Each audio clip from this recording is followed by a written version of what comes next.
नमस्कार, आदाब, बहुत बहुत स्वागत है आप सभी का। डीबी लाइव देख रहे हैं आप। मैं हूं आपके साथ बुशरा खानम फहाद। लगातार ग्राउंड रिपोर्टिंग करने के बाद एक दो दिन के लिए दिल्ली आई हूं और फिर से ग्राउंड रिपोर्ट पर निकलूंगी ताकि आपको देश की असली तस्वीर, सही तस्वीर आपको दिखा सकूं। वो तस्वीर नहीं जो आप प्रधानमंत्री के इंटरव्यूज में लगातार देख रहे हैं, जो आपको मोदी मीडिया लगातार दिखाने की कोशिश कर रहा है। आपको नहीं लग रहा कि प्रधानमंत्री बौखलाए हुए हैं, प्रधानमंत्री घबराए हुए हैं, प्रधानमंत्री बहकी बहकी बातें कर रहे हैं, जानबूझकर कर रहे हैं या फिर अनजाने में कर रहे हैं? ये फैसला मैं आप पे छोड़ देती हूं।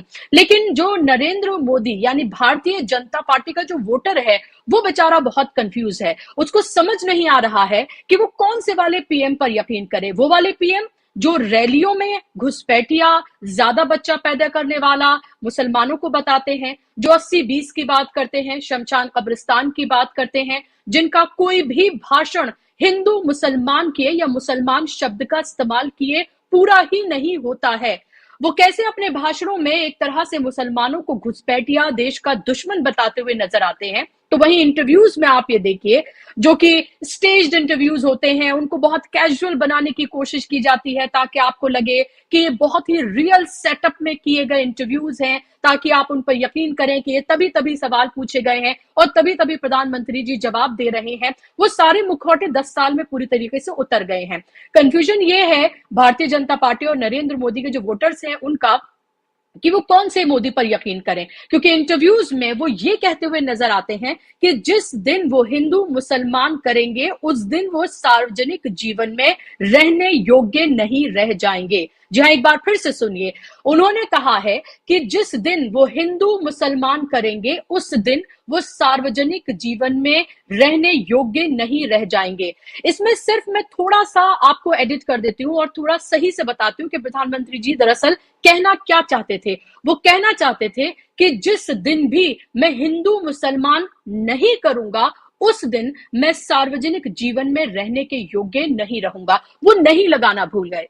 10 साल में जिस आग में पूरे देश को झोंक दिया गया है, 10 साल में जिनकी सियासत सिर्फ हिंदू मुसलमान पर ही टिकी हुई हो, वो कह रहे हैं कि वो सार्वजनिक जीवन को त्याग देंगे, सार्वजनिक जीवन में रहने योग्य नहीं रह जाएंगे जिस दिन वो हिंदू मुसलमान कर देंगे। आप उनके शुरू से लेकर अब तक के, चलिए पिछले सारे भाषण भी छोड़ दीजिए, जब से ये इलेक्शन कैंपेन शुरू हुआ है लोकसभा 2024 का, आप उनके पूरे भाषण उठाकर देख लीजिए, कोई ऐसा भाषण आपको नजर नहीं आएगा जिसमें उन्होंने हिंदू मुसलमान नहीं किया हो। यहां तक कि मंदिर से लेकर तमाम चीजें वो करते हुए नजर आते हैं। और आज वो कह रहे हैं कि ईद वो अपने मुसलमान जो उनके पड़ोसी थे उनके साथ वो मनाते थे। आज वो कह रहे हैं कि जिस दिन वो हिंदू मुसलमान करेंगे वो सार्वजनिक जीवन में रहने योग्य नहीं रह जाएंगे। आखिर इस तरह की बातें प्रधानमंत्री क्यों कर रहे हैं? आप ये देखिए कि 4 चरणों का चुनाव हो चुका है।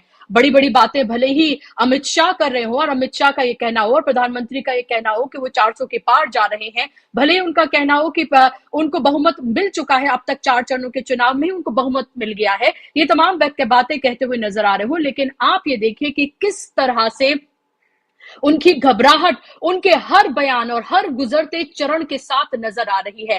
पहले चरण के बाद देखा हमने, मंगलसूत्र से लेकर भैंसे खोलने से लेकर आपके 2 मकान है तो एक कांग्रेस ले जाएगी, ये तमाम बातें उन्होंने की, लेकिन तमाम बातें उनकी उल्टी पड़ी तो वो अडानी अंबानी पर आ गए और अब अपनी कई बातों को झुटलाते हुए वो नजर आ रहे हैं। शायद ही देश ने इतना, इस तरह का झूठा प्रधानमंत्री शायद ही देश ने देखा हो, या मैं दावे के साथ कह सकती हूं कि नहीं देखा होगा, कि किस तरह से वो अपनी ही बातों को झुटला देते हैं और जो स्टेज, जो उनके उनके पैरों में पड़े हुए जो पत्रकारिता करते हैं, जो गुलाम मीडिया है, वो आप देखिए क्रॉस क्वेश्चन तक उनसे नहीं करते हैं।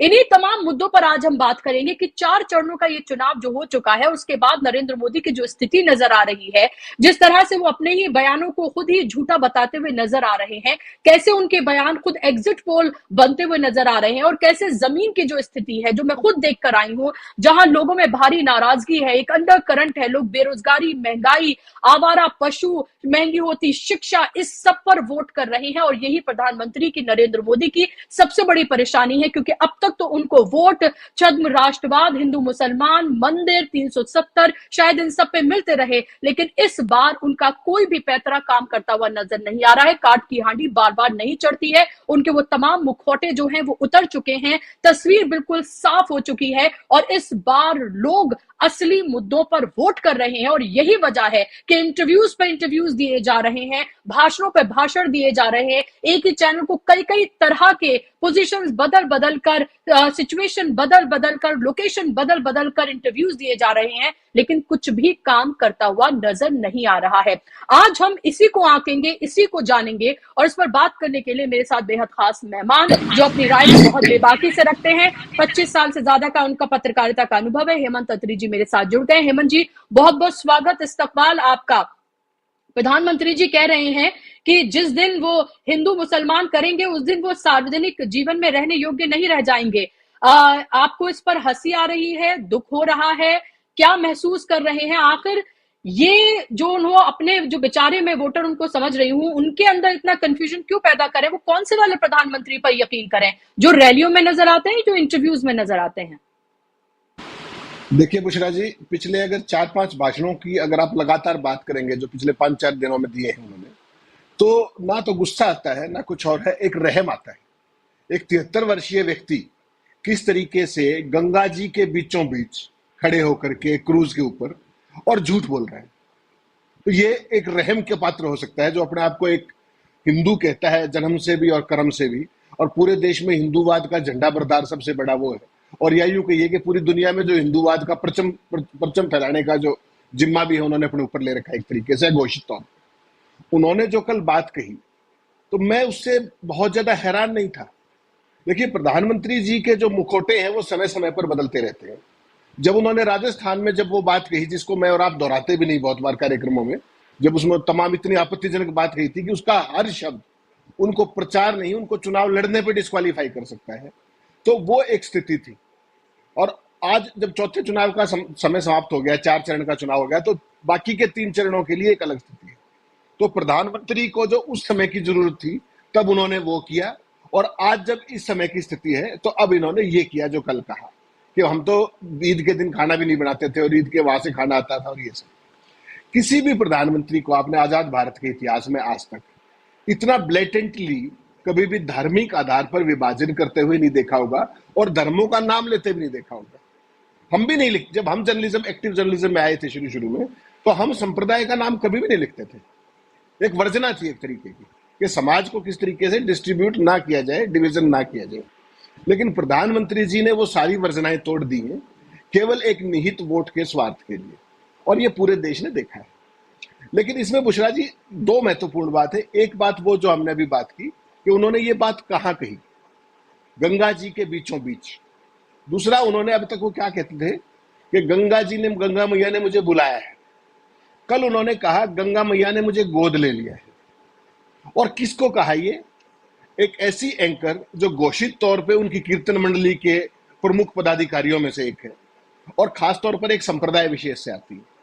अगर आपने मोदी जी के जो अब तक के पिछले over a period of last 1 week और सो जो इंटरव्यू देखे हो सारे के सारे, उसमें से 90% एक विशेष जाति या वर्ग समूह के एंकर्स को दिए गए थे या पत्रकारों को दिए गए थे। और कल जब वो इंटरव्यू जिसमें वो बात की गई वो एक वर्ग विशेष की, एक संप्रदाय विशेष की महिला साथी एंकर को दिया गया था। तो मोदी जी की फाइन ट्यूनिंग देखिए कि किस तरीके से कहां खड़े होकर के किसको क्या बात किस मौके पर कहकर किस चीज का लाभ कब उठाना है, ये उनका जो एक पूरे का पूरा सिस्टम है वहां से कैसे तय होता है, ये कल पूरे देश ने देखा।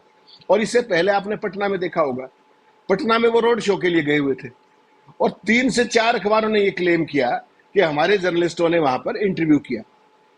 लेकिन चूंकि मैं खुद पॉलिटिकल एडिटर रहा हूं तो मुझे पता है कि ये इंटरव्यू किस तरीके से किया गया। उसमें किसी भी, ये केवल जो अखबार है मुख्य धारा के, किसी में भी कोई काउंटर क्वेश्चन नहीं है। इसका सीधा सीधा मतलब देखिए क्या है कि वो इंटरव्यूज नहीं है, वो फोटो ऑप्स है। आपने सवाल लिख करके भेज दिए पीएमओ को, पीएमओ ने आपको लिखित में जवाब दे दिए और आपको एक फोटो ऑप का मौका दे दिया गया। सारे के सारे अखबारों का कोई इंटरव्यू उठा के देख लीजिए, किसी के अंदर भी चुभता हुआ तीखा सवाल कोई नहीं है। और ये सारे के सारे जो टीवी पे आपने इंटरव्यू देखे, उसमें एक बड़ी इंटरेस्टिंग बात और है जो सारा देश भूल रहा है उसको याद दिलाना मेरा आपका धर्म है कि वो इंटरव्यू किसको दिए गए और दोबारा दोबारा क्यों दिए गए। वो उन्हीं दोस्तों के चैनलों को दिए गए जिनके ऊपर मोदी जी ने टेम्पो में बोरे भर के काला धन रखने का और राहुल गांधी को पहुंचाने का आरोप लगाया था। ये बड़ी इंटरेस्टिंग बात है, ये भूल गए। राहुल गांधी क्या कह रहे थे उनको कि साहब आपने जो काला धन वाला मसला है, पहले तो उनके यहाँ रेड करवाइए और उस काले धन को पकड़िए, और हमारे यहाँ है तो वो भी पकड़िए। तो वो उनके यहाँ रेड करवाने की बजाय सीबीआई ईडी की, प्रधानमंत्री जी ने उनके एंकर्स को बुला बुला करके इंटरव्यू दिए और वो स्टेज मैनेज्ड दिए। और वो जो जितने भी चैनल्स हैं वो उन्हीं दोनों मित्रों के, ये आपने देखा, पूरे देश ने देखा। लोग शायद उतना बिटवीन दी लाइन समझ नहीं पाए कि उसी चैनल समूह के अंग्रेजी के जो चैनल थे उनको पहले दिया और अब हिंदी वाले को दोबारा दे करके, और वो तमाम तरह की जो चीजें की जाती है वो की। तो जो टेम्पो वाले मित्र थे काले धन वाले, उनके चैनलों का प्रयोग किया instead of getting them raided and recovering the black money.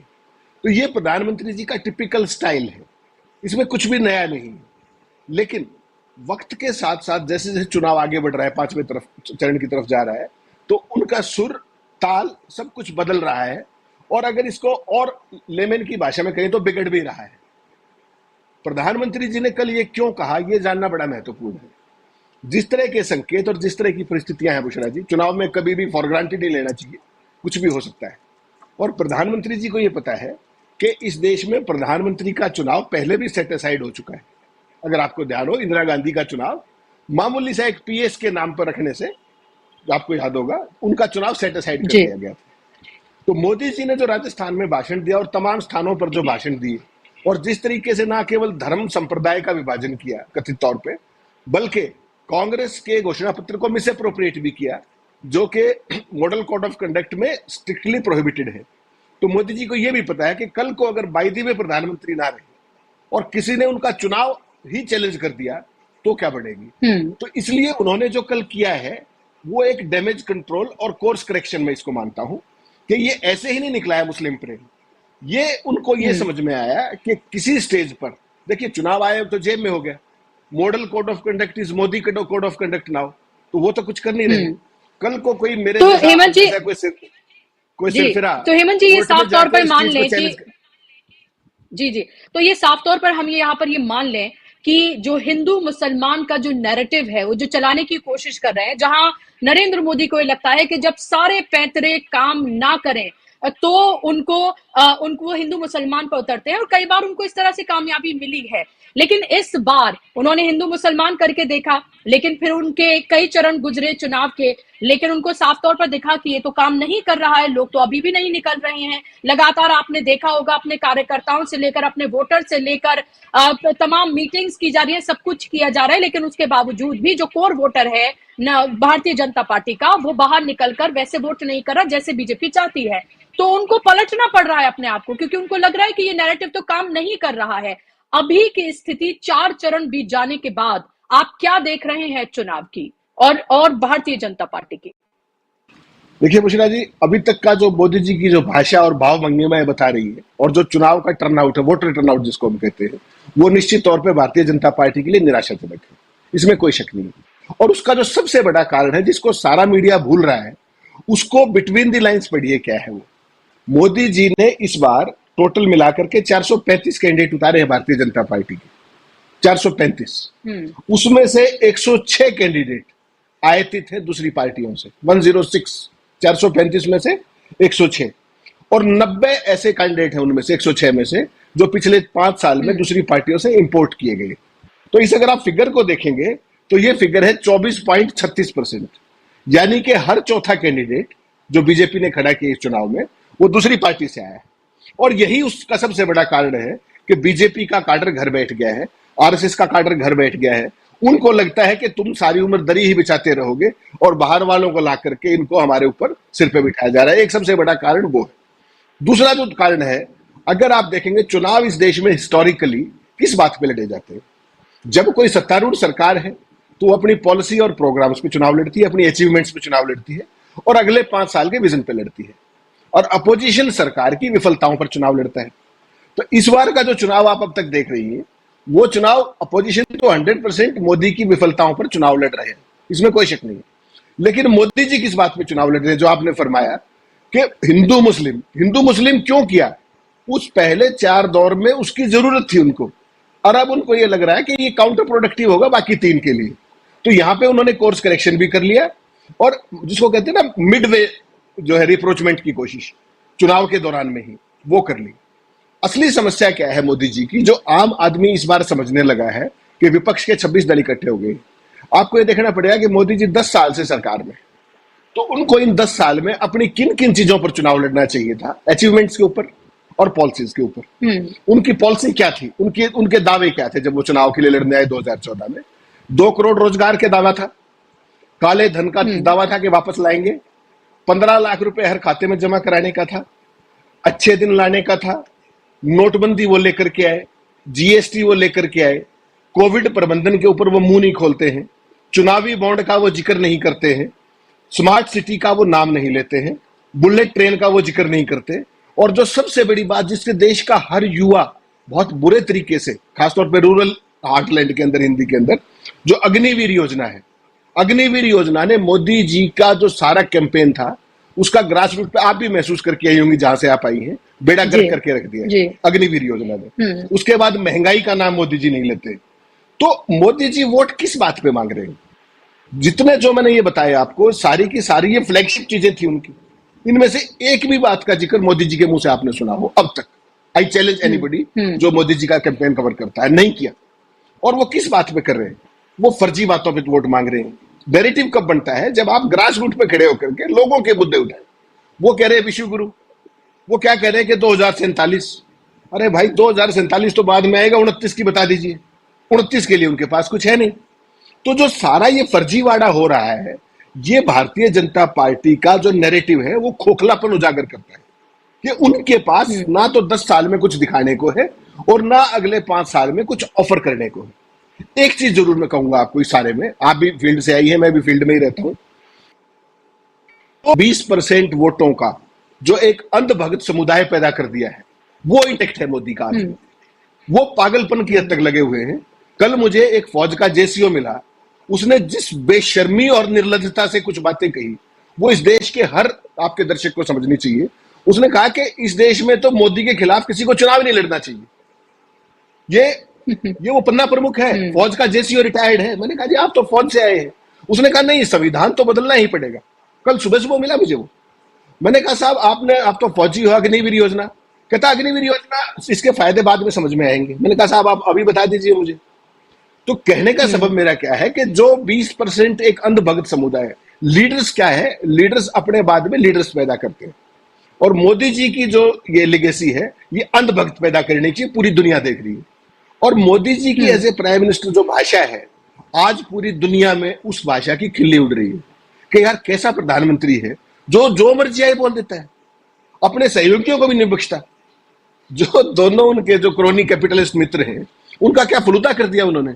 उनके एंकर्स की क्या दुर्गति हुई जब वो भाषण दे रहे थे, उन्हीं के चैनल पे लाइव कट रहा था, आपने देखा था वो क्या न्यूज रूम की क्या स्थिति रही होगी। और शाम को उसी पे बड़ी निर्लजता और शर्म निरपेक्षता के साथ डिबेट हो रही थी उस पर। तो मैं तो ये कह रहा हूं कि मोदी जी ने ना केवल अपोजिशन को जो भी किया, डिमीन किया, जो उनके अपने सहयोगी हैं, जो ये क्रोनीज हैं, उनको भी तो वल्नरेबल कर दिया ना। कल को कोई भी सरकार आएगी तो ये तो खुद मोदी जी कह के गए हैं कि उनके पास काला धन है, जबकि नोटबंदी के बाद तो काला धन बचना नहीं चाहिए था, खत्म हो जाना चाहिए था।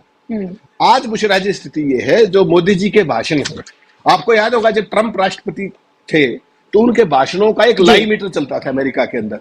डेली के डेली भाषण में झूठ गिने जाते थे उनके। तो मोदी जी के तो भाषण की झूठ गिनोगे भी कैसे? एक सेंटेंस में वो कुछ कहते हैं, दूसरे सेंटेंस में कुछ कहते हैं। तो एक साथी ने हमारे ने आज लिखा कि अगर मोदी जी के भाषण का लाई डिटेक्शन किया जाए, जो भी उन्होंने चुनाव में दिए, तो अगर जिन्होंने ये जो मशीन थी, लाई डिटेक्टर मशीन, इसका आविष्कार किया था जॉन लॉर्सन ने, अगर वो आज जिंदा होते तो उनको अपनी मशीन का पूरा सॉफ्टवेयर ही बदल देना पड़ता। क्यों? क्योंकि जो ट्रंप झूठ बोलता है वो तो डॉटेड लाइंस पे बोलता है, लेकिन मोदी जी तो इतनी सहजता से, सरलता से झूठ बोल जाते हैं कि उनके समर्थक भी नहीं समझ पाते कि झूठ है या सच है। तो ये सारी स्थिति एक डेमोक्रेटिक कंट्री, दुनिया का सबसे बड़ा, वहां के नैरेटिव में मेरिट की बजाय छोटे घटिया मुद्दे उठा करके, देश के विभाजनकारी मुद्दे उठा करके, एक प्रोग्रेसिव सोसाइटी को रिग्रेसिव में बदलने के मुद्दे उठा करके मोदी जी ने इस पूरे चुनाव प्रोसेस को और चुनाव आयोग की हरकतों को भी कंप्लीटली वल्नरेबल बना दिया है, उनके दोस्तों को भी वल्नरेबल बना दिया है। और आपने ऑब्जर्व किया हो तो जो उनका जो सेकंड सबसे प्रिय मित्र है क्रोनी, जिसका बड़ा वो जिनके जहाज में घूमते थे, उसको सेबी ने 6 नोटिस दे दिए हैं। उसकी कंपनियों को सेबी ने 6 नोटिस दिए हैं रिसेंटली। वही आरोप है जो हिडनबर्ग ने किए थे। इनकम टैक्स ऑफिस में कल आग लग गई है, उससे पहले नॉर्थ ब्लॉक में आपने आग देखी। तो ये सारी बातें कुछ कह रही हैं और इसका अंदाजा जो प्रधानमंत्री की फिसलती जुबान है वो भी इशारा कर रही है। अब ये लोग अल्टीमेटली, और खासतौर पे कुछ लोगों ने अब एक नया नैरेटिव, कल आपने अमित शाह का सुना होगा, उन्होंने कहा कि 280 सीट तो हम ऑलरेडी जीत चुके हैं। तो कहीं ना कहीं और चीजों की तरफ भी इशारा कर रहा है। तो कुल मिला के खेल बुशरा जी खुला है और इस पे किसी भी कंक्लूजन पे जंप करने की बजाय केवल मोदी जी के भाषण का विश्लेषण ये है कि वो पूरे तरीके से बौखलाए हुए हैं आज की तारीख में। उनको समझ में नहीं आ रहा नैरेटिव किस बात का खड़ा करे और क्या कहे। ये है समस्या जी। और बार बार देखिए वो बात लाभार्थियों की करते हैं, यानी कि उनको लगता है कि जो उन्होंने योजनाएं बनाई, उन योजनाओं के जरिए क्या जो लोग हैं उनको जो फायदा हो रहा है उनको बार बार टारगेट करते हैं। वो महिलाओं की बात बहुत ज्यादा करते हैं। जब मैं ग्राउंड पे गई, जब मैंने महिलाओं से उन सबसे बात की कि भाई आपको 5 किलो फ्री राशन मिलता है, आपको पेंशन भी मिलती है, क्या आपको इसका फायदा नहीं होता? तो अब आप ये देखिए कि ये तमाम चीजें, मैं ये नहीं कह रही कि पूरे तौर पर काम नहीं कर रही है, लेकिन मैं ये कहूंगी कि मेजॉरिटी में ये काम करती हुई नजर नहीं आ रही है। कि उनका ये कहना है कि 5 किलो राशन देके क्या हमारे वोट को वो खरीद लेंगे। यहां तक कि अमेठी रायबरेली के इन एरिया में आप जाएं तो लोग कहते हैं, खासतौर पर उत्तर प्रदेश में, कि जो छुट्टा जानवर है, जो आवारा जानवर है, इससे ज्यादा तो फसल वो खा जाते हैं। हमारे बच्चों को नौकरी तो नहीं दी, लेकिन हमारे वही बच्चे अब अपने खेतों की रखवाली करते हैं, उनको चौकीदार बना दिया है। तो पीएम अपने आप को कहते हैं ना चौकीदार, उन्होंने कहा कि हमारे बच्चों को उन्होंने चौकीदार बना दिया है और वो खेतों की रखवाली करते हैं क्योंकि आवारा जानवर सारी फसल खा जाते हैं।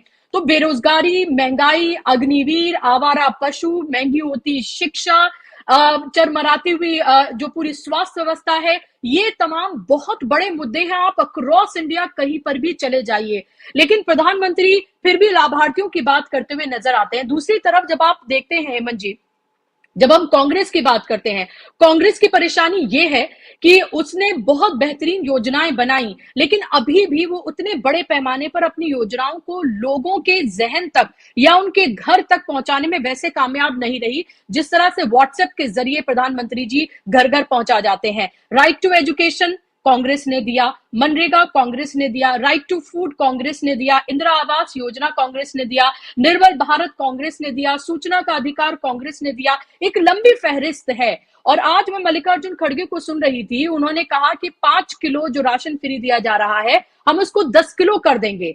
तो ये उन्होंने बात कही है, लेकिन पहले से ही जो कांग्रेस राइट टू फूड लेकर आई है उसी के तहत तो ये सरकार को देना ही होगा। ये कोई राशन देना कोई जिस तरह से दिखाया जाता है, ये तो पहले से ही कांग्रेस लेकर आ गई। तो आपको लगता है कि ये तमाम फर्क भी नजर आता है कि वो चीजें जो लोगों तक पहुंचनी चाहिए थी, कांग्रेस जो पहुंचाना चाहिए था, जो उसके बड़े बड़े काम है वो नहीं पहुंचा पाई। और 80 किलो की बात प्रधानमंत्री लगातार अपने हर भाषण से करते हैं। क्या आपको लगता है इसका कोई फायदा उनको मिलेगा? देखिए, कांग्रेस की अपनी समस्याएं हैं। कांग्रेस के पास एक तो उनके खाते पहले ही फ्रीज कर दिए थे, आपको याद होगा। जब आपका खाता ही फ्रीज हो गया है तो आप करेंगे क्या? ना तो आप पैसे ले सकते, ना उसमें से निकाल सकते।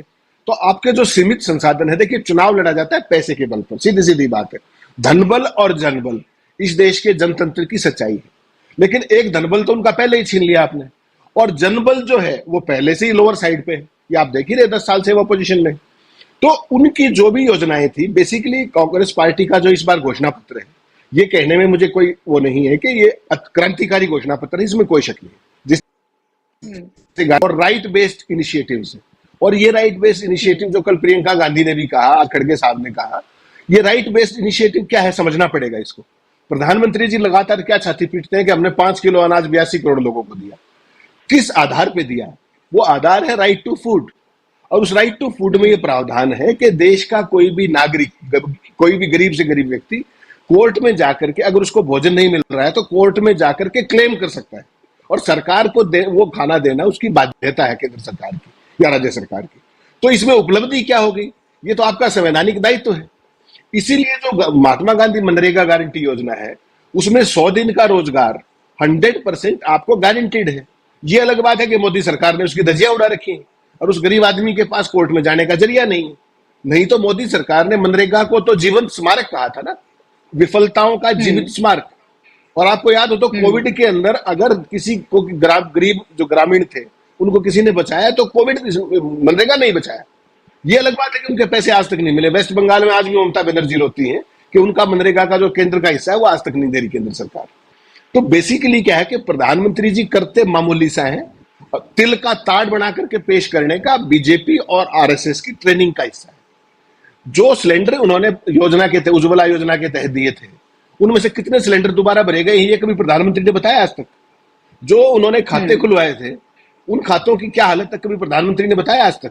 शुरू में तो उन्होंने बताया कि उन खातों में इतने रुपए जमा हो गए, उसके बाद उन खातों की क्या स्थिति आज तक, जनधन अकाउंट जिसको आप बोलती है, उसका खाते की क्या स्थिति है कभी बताया? तो प्रधानमंत्री जी की ये आदत है। और कांग्रेस की समस्या क्या है कि कांग्रेस का जो लीडरशिप है, जो टॉप लीडरशिप को छोड़ दीजिए पहले 4-5 आदमी, आज भी दुर्भाग्यपूर्ण स्थिति ये है कि राज्यों के अंदर जो चुनाव लड़ रही है कांग्रेस, उसमें गारंटियां जो है इनकी जो घोषणा पत्र है उसका जिक्र बहुत थोड़ा है, ये मानना पड़ेगा आपको। आप अमेठी रायबरेली से आई, वहां तो जिक्र आएगा स्वाभाविक, क्योंकि फर्स्ट फैमिली चुनाव लड़वा रही है। बाकी स्टेट्स में जाएंगी तो पासिंग रेफरेंस में उन योजनाओं का जिक्र आता है, और बाकी सारी एक दूसरे की टांग खिंचाई में बाकी कामों में ही लगे रहते हैं। और बीजेपी का एक एक वर्कर जो भी है, जितना भी काडर है, वो स्पेसिफिकली एजेंडा पर काम करता है, टारगेट ओरिएंटेड काम करता है, मैन टू मैन मार्किंग करता है। ये अपने क्या नाम है आपके जो ये पन्ना प्रमुख है, इनके जरिए ऑपरेट करता है। तो उनके पास इतना भारी धनबल है कि वो कुछ भी करने में सक्षम है। जो ये पन्ना प्रमुख जो गदर मचाए हुए हैं देश के अंदर, आपने भी देखा होगा वहां तमाम राज्य, उत्तर प्रदेश के अंदर माइनॉरिटीज के जिस बड़े पैमाने पे वोट काटे गए, माइनॉरिटीज को वोट डालने से रोका गया, तो ये वैसे थोड़ी है। ये बाकायदा एक ये पूरा स्ट्रक्चर्ड सिस्टम है कि किसको वोट डालने भी देना है या नहीं डालने देना है। और दुर्भाग्य यह है कि चुनाव आयोग इस पर चुप्पी साधे बैठा हुआ है। तो ये नए किस्म का लोकतंत्र पैदा किया है। विपक्ष को ना केवल अपनी योजनाएं ले जानी पड़ेंगी लोगों के बीच में, बाकी अपने काडर को भी ये हिम्मत देनी पड़ेगी कि आप लड़िए और लोगों को बूथ तक लेके आइए, और हम देखते हैं उनको कौन रोकता है। जब तक इस तरह का एश्योरेंस नहीं देंगे आप, तो गरीब और निचले मध्यम वर्ग के जो तबके हैं, बहुत नीचे वाले, उनको बेचारे को तो वोट ही डालने दे रहे। कितनी डस्टबिन पिक्चर आपने पिछले चौथे उसमें देखी कि एक बीजेपी की जो सांसद की वो है प्रत्याशी, वो महिलाओं के बुरके उठा उठा के देख रही थी। हुई शी टू डू दैट? उसको आज तक चुनाव आयोग ने नोटिस भी नहीं दिया। लोकल सरकार ने एफआईआर दर्ज कर दी, हु केयर्स? तो कहने का मतलब ये है कि जो देश का जो चुनाव का सिस्टम था उसको तो तहस नहस कर दिया है। इसको बचाने का जिम्मा अब विपक्ष के पास भी है, विपक्ष के पास ही है, लेकिन उनके पास संसाधन नहीं है। आपने जिक्र किया कि आज खड़गे साहब ने लखनऊ में कहा कि राशन 10 किलो कर देंगे।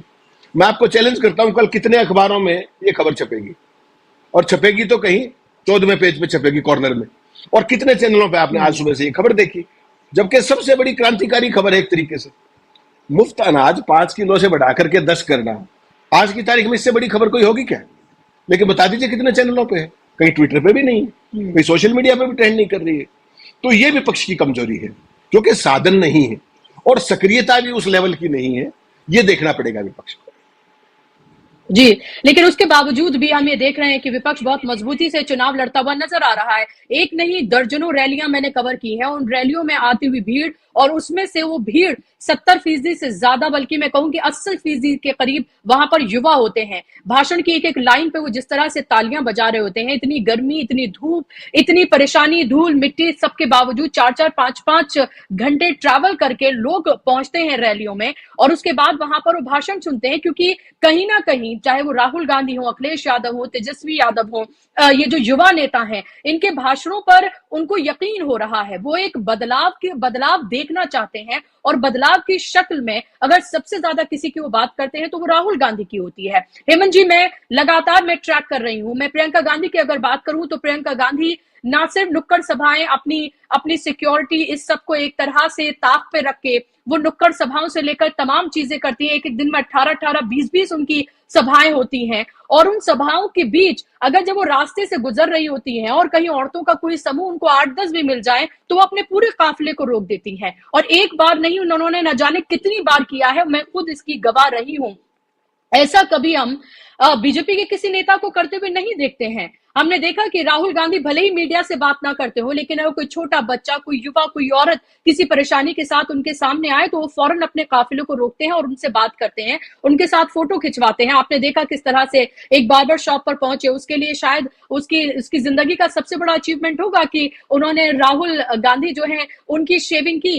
तो ये तमाम चीजें क्या आपको लग रहा है प्रधानमंत्री जी को परेशान कर रही हैं? क्योंकि देखिए आप, एक तरह की स्ट्रेटजी बनाई हुई है कांग्रेस ने। जब आप प्रियंका गांधी को सुनते हैं तो प्रियंका गांधी प्रधानमंत्री के जरिए या अमित शाह के जरिए दिए गए तमाम बयानों का एक तरह से रिबटल पेश करती हैं और इस तरह से करती है कि लाजवाब कर देती हैं। वहीं राहुल गांधी अपने एक अलग तरह के नैरेटिव पर है। वो पॉलिसीज और जो घोषणाएं हैं, क्या जब वो आएंगे सत्ता में तो क्या करेंगे, इन तमाम चीजों पर बात करते हुए नजर आते हैं। दोनों के बयान बिल्कुल अलग अलग हैं। प्रधानमंत्री जी बहुत कोशिश कर रहे हैं, कैजुअल होने की कोशिश कर रहे हैं, इंटरव्यूज दिखाने की कोशिश कर रहे हैं कि देखिए रैली में किसी ने माइक लगाया और मैंने इंटरव्यू दे दिया।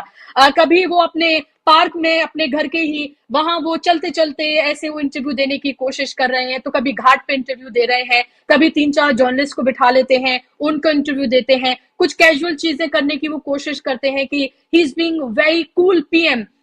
लेकिन और कहीं ना कहीं वो लगता है कि एक तरह की नकल करते हुए नजर आ रहे हैं। तो क्या आपको नहीं लग रहा कि नैरेटिव जो है वो पूरी तरीके से विपक्ष बना रहा है और प्रधानमंत्री को समझ में नहीं आ रहा कि आखिर वो जवाब क्या दें? इस चुनाव की सबसे बड़ी फाइंडिंग यही है बुशरा जी, कि विपक्ष नैरेटिव बना रहा है और मोदी जी और BJP they have lost the track, what to say and what not, and where to say and how much to say. ये सबसे बड़ी त्रासदी मोदी जी की अब तक जो इस चुनाव की फाइंडिंग है वो यही है। और कल जब उन्होंने हिंदू मुसलमान को लेकर के बदला हुआ रूप दिखाया, उसका भी कारण यही था कि आपका ये जो मुद्दा है वो भी नहीं चला। हकीकत है ये। लेकिन अब समस्या और हो गई है मोदी जी के लिए। मोदी जी का जो 56 इंच का सीना था वो एक और मसले पे बहुत बुरे तरीके से एक्सपोज हुआ। आप शायद मिस कर रही हैं उसको। जब देश के कुछ सुप्रीम कोर्ट जज और कुछ सीनियर जर्नलिस्ट ने चिट्ठी लिखी कि एक बहस होनी चाहिए दोनों नेताओं के बीच में, तो राहुल गांधी ने इमीडिएटली कहा कि मैं रेडी हूं, जहां प्रधानमंत्री कहे मैं आने को, आर्ग्यू करने के लिए, बहस करने के लिए तैयार हूं, अमेरिकन स्टाइल में। और प्रधानमंत्री और बीजेपी को सांप सूंघ गया उसके बाद, और आज तक उसका कोई जवाब ही नहीं दे रहा है और पूरी बीजेपी डिफेंसिव पे चली गई है। तो जिस राहुल गांधी को पप्पू कहते थे वो आज उनके ओपन चैलेंजर है और पूरा देश देख रहा है। वो मैदान में अकेले ही घुमा रहे हैं अपना लंगर जो है और सामने कोई भी नहीं। तो ये मोदी जी की वल्नरेबिलिटी थी जिसको राहुल गांधी ने फिर हिट कर दिया और पूरे देश ने देख भी लिया। और अगर आपको ध्यान हो, अमेरिकन इतिहास में एक और बड़ी इंटरेस्टिंग चीज हुई थी कि जब वहां पर जो परंपरा है वो दोनों राष्ट्रपति उम्मीदवारों को बैठ के बहस कराने की, तो दोनों को बुलाया गया बहस के लिए। तो एक राष्ट्रपति ने आने से मना कर दिया, एक दावेदार ने। तो वहां तो चूंकि सिस्टम काम करते हैं, तो उन्होंने एक दावेदार को बिठाया और दूसरी कुर्सी खाली छोड़ दी, नाम लिख के, दूसरे प्रत्याशी का नाम लिख के कुर्सी खाली छोड़ दी। और जनता ने सवाल पूछे और उस इकलौते प्रत्याशी ने जवाब दिए। उसका परिणाम आपको पता है क्या हुआ? जो प्रत्याशी बहस में आया था वो जीत गया और जो नहीं आया था उसकी मिट्टी पलीत हो गई। तो हिंदुस्तान में भी ऐसा हो सकता है क्या? क्योंकि मोदी जी ने तो आज तक रिस्पॉन्ड ही नहीं किया, ना बीजेपी ने रिस्पॉन्ड किया उस कॉल को लेकर के। हमारे यहाँ परंपरा नहीं है बहस कराने की, लेकिन देश के टॉप सुप्रीम कोर्ट के एडवोकेट, जजेस, सॉरी, हाई कोर्ट के जजेस, टॉप जर्नलिस्ट अगर ये बात एक प्रस्ताव दे रहे हैं, और प्रधानमंत्री जी तो 56 इंची हैं, वो सर्वज्ञाता है, इतने बड़े वक्ता हैं वो, जो भी है, और वो एक पप्पू जिसको कहते हैं उसके सामने बहस करने से क्यों डर रहे हैं? ये समस्या बीजेपी के लिए आ खड़ी हुई है। तो जो एक छदम जो बनाई गई थी तस्वीर प्रधानमंत्री जी की, वो बुरे तरीके से डे बाई डे एक्सपोज होती जा रही है। और जो आपने प्रियंका का नाम लिया, एक तरीका वो है कनेक्ट करने का कि जहां महिलाएं दिखी वहां रोक लिया। कल रात को वो 11:15 बजे एक अस्पताल में पहुंच गई, उनका एक वर्कर घायल हो गया था, उनके कार्यक्रम से वापस जा रहा था। और आज उल्टा देखिए, आज प्रधानमंत्री जी बॉम्बे में थे, कल बॉम्बे में के अंदर आपको ध्यान होगा 100 फुट का एक होर्डिंग गिर गया, 1 दर्जन से ऊपर आदमी मारे गए। क्या प्रधानमंत्री जी अपने भाषण में उसका जिक्र भी करेंगे? 12 आदमियों से ऊपर मरना, 14 मर चुके थे। वो एक त्रासदी है उस एरिया के लिए, लेकिन पीएम तो उसका जिक्र भी नहीं करेंगे। तो ये एक फर्क है कम्युनिकेशन का। राहुल गांधी ने इस बार इंटरव्यू ना देने का फैसला किया है, 1-on-1। वो ना उस तरह के बाइट्स भी नहीं दे रहे। वो जिम्मा प्रियंका ने लिया है, आपसे भी बात की उन्होंने 5-7 मिनट, और लोगों से भी बात की। लेकिन प्रधानमंत्री जी जिस तरीके से कर रहे हैं वो स्टेज मैनेज्ड है। आज उस पर कर लेते हैं, कल वहां कर लेते हैं। पटना के अंदर कितने घंटे का उनका विजिट था और कितने इंटरव्यू दिया है वो? ऑन एन एवरेज 3 मिनट भी इंटरव्यू नहीं दिया, और अखबारों ने 1.5 पेज छाप दिया, 2-2 पेज छाप दिया। और उसके बाद भी बीजेपी का नैरेटिव नहीं चल रहा है, उसके बाद भी प्रधानमंत्री चिंतित है। तो ये समझना पड़ेगा कि ये क्यों है। विपक्ष का एक रोल है बुशरा जी, लेकिन हकीकत ये है जहां विपक्ष का चुनाव मजबूत है वहां पर जनता चुनाव लड़ रही है। ये मानना पड़ेगा आपको, जनता ने इस चुनाव को खुद अपने कंधे पर उठा लिया है और वो एक तरीके से तंग आ चुके हैं इस लफाजी से, जहां पर आपके पास कंक्रीट कुछ है नहीं ऑफर करने को और केवल जबानी जमा खर्च से आप सत्ता हथियाना चाहते हैं। ये इस देश के यूथ ने भी देख लिया। आप यूथ का अग्निवीर वाला आप देख रही है, रिस्पॉन्स फील्ड में भी देखा आपने महिलाओं का भी देखा, आपने महंगाई का असर देखा, आपने सारी चीजें देखी। तो कुल मिलाकर के बीजेपी इस बार अगर कोई रिसीविंग एंड पे है तो वो इसीलिए है कि उसके पास कोई ठोस नैरेटिव नहीं है फ्यूचर के लिए और ना अपनी उपलब्धियों में कुछ गिनाने के लिए। यहीं पर वो सबसे ज्यादा वल्नरेबल थी और यहीं पर वो पकड़ी गई। प्रधानमंत्री जी कितने ही अच्छे ऑरेटर हो, लेकिन हकीकत ये है कि इस बार वो किसी भी तरीके का नैरेटिव बिल्ड नहीं कर पाए। और अब तक जितनी भी रैलियां प्रधानमंत्री ने की हैं, आपने भी अब कवर की, हमने भी सारी देखी, कहीं भी आपने मोदी मोदी के नारे दिखते हुए नहीं दिखे होंगे। ये है वो पॉइंट जहां से बीजेपी की सबसे ज्यादा चिंताएं शुरू होती हैं और मोदी जी इस बात को समझ रहे हैं। यही बीजेपी और मोदी की सबसे बड़ी चिंता है और जनता की जीत है। बिल्कुल, और ये साफ तौर पर ये लग रहा है कि ये चुनाव जनता लड़ रही है और जनता वर्सेस नरेंद्र मोदी होता हुआ चुनाव ही नजर आ रहा है। और यही सबसे बड़ी परेशानी की वजह है भारतीय जनता पार्टी के लिए। जब आप जाते हैं, लोगों से बात करते हैं, उनके आगे माइक लगाते हैं, लोग मुश्किल से बोलते हैं क्योंकि लोगों तक को डराया और धमकाया जा रहा है। लोग कहते हैं कि हमारे ऊपर मुकदमे लग जाते हैं, हम कुछ नहीं कहेंगे, कैमरा बंद करो, तो फिर भी वो सहजता से बात कर लेते हैं। तो न सिर्फ नेताओं को बल्कि देखिए कैसे वोटर तक को डराया जा रहा है, वोटर्स तक को धमकाया जा रहा है और लगातार इस तरह की तस्वीरें सामने आती रहती हैं। जिस दिन इलेक्शन होता है, जिस दिन वोटिंग होती है, उस दिन आपको पता है कि किस समाज की और किस तरह की तस्वीरें वो सामने आती हैं और कैसे भारतीय जनता पार्टी के नेता क्या कुछ करते हुए नजर आते हैं। कन्नौज से लेकर हमने संभल से लेकर तमाम जगह की तस्वीरें हमने देखी और यही बौखलाहट है भारतीय जनता पार्टी की कि हर तरह का मैनेज करने के बाद, साम दाम दंड भेद सब कुछ करने के बावजूद भी उन्हें वो तस्वीर नहीं दिख रही है